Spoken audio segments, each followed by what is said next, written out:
Imagine a world you think you know. A world of light, of connection, of constant humming energy. Now, imagine it all stops. It begins in an instant without warning. A vibrant metropolis, glittering against the night sky, is suddenly snuffed out. One moment, a symphony of light and sound.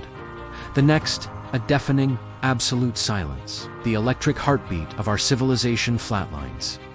Every screen, every light, every engine vanishes into the void. This isn't just a power outage. This is the end of the electric age. In the first seconds of darkness, chaos is born. Traffic lights go dark, and the orderly flow of vehicles dissolves into a slow-motion ballet of crunching metal and shattering glass. On the silent streets, cars become useless steel coffins. Above, elevators freeze between floors, trapping their passengers in vertical tombs. Their cries for help absorbed by the concrete shafts. The digital world we carried in our pockets flickers and dies. The last glowing rectangles go dark, severing our final link to a world that no longer exists. There are no calls for help, no final goodbyes, no news updates, just a profound and terrifying isolation. The first 24 hours are a desperate struggle against the encroaching darkness. Hospitals, once beacons of hope, become chambers of panic. The rhythmic beep of life support machines ceases, replaced by the frantic manual pumping of ambu bags and the horrified gasps of doctors watching their patients slip away. The modern miracles of medicine are rendered inert, powerless.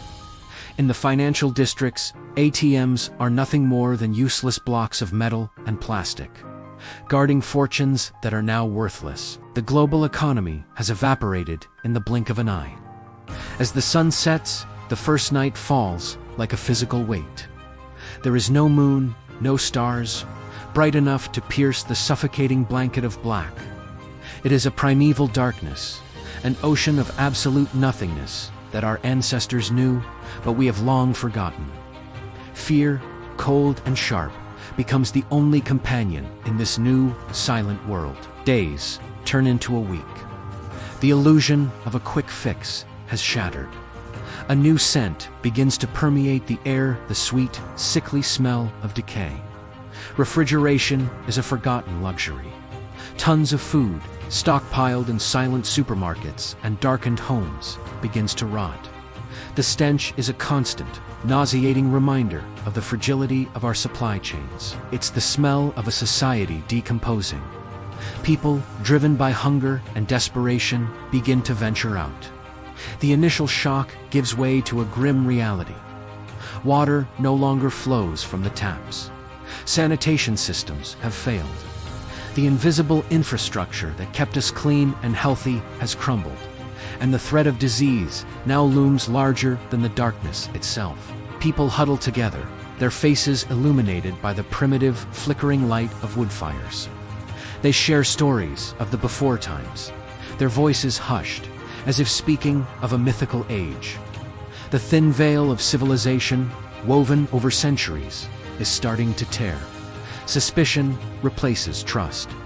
The stranger next to you is no longer a neighbor, but a competitor for dwindling resources. The laws and social contracts that governed our lives become faint echoes in a world ruled by a single, brutal imperative. Survive. Months later, the world is unrecognizable.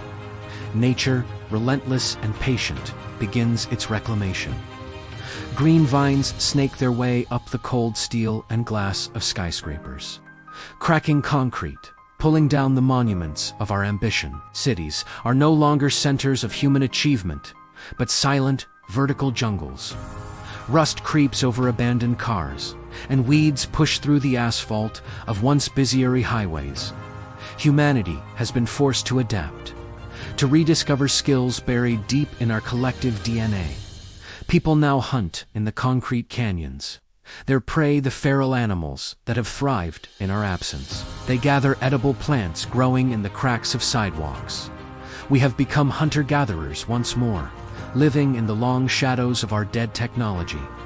Knowledge is no longer stored on servers, but passed down through spoken word, from one generation of survivors to the next. The complex tapestry of human culture has been unraveled, reduced to the essential threads of folklore and survival techniques.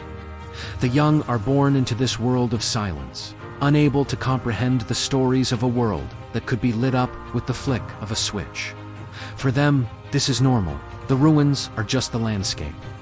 From the silent vantage point of space, the Earth has changed. The familiar, beautiful web of city lights that once traced the continents has vanished. Our planet is now a dark marble spinning in the cosmos, indistinguishable from any other uninhabited rock. But if you look closely, closer than any satellite could, you might see it. A single, tiny flame flickering in the immense darkness. A candle, a campfire, a torch.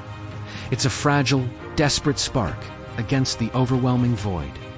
It is a memory, a reminder that for a brief, brilliant period in history, we tamed the lightning. We built a world of impossible light and connection. And that light, that energy, wasn't just power for our machines. It was the very heartbeat of our world. A heartbeat that has now fallen silent. Thank you for watching.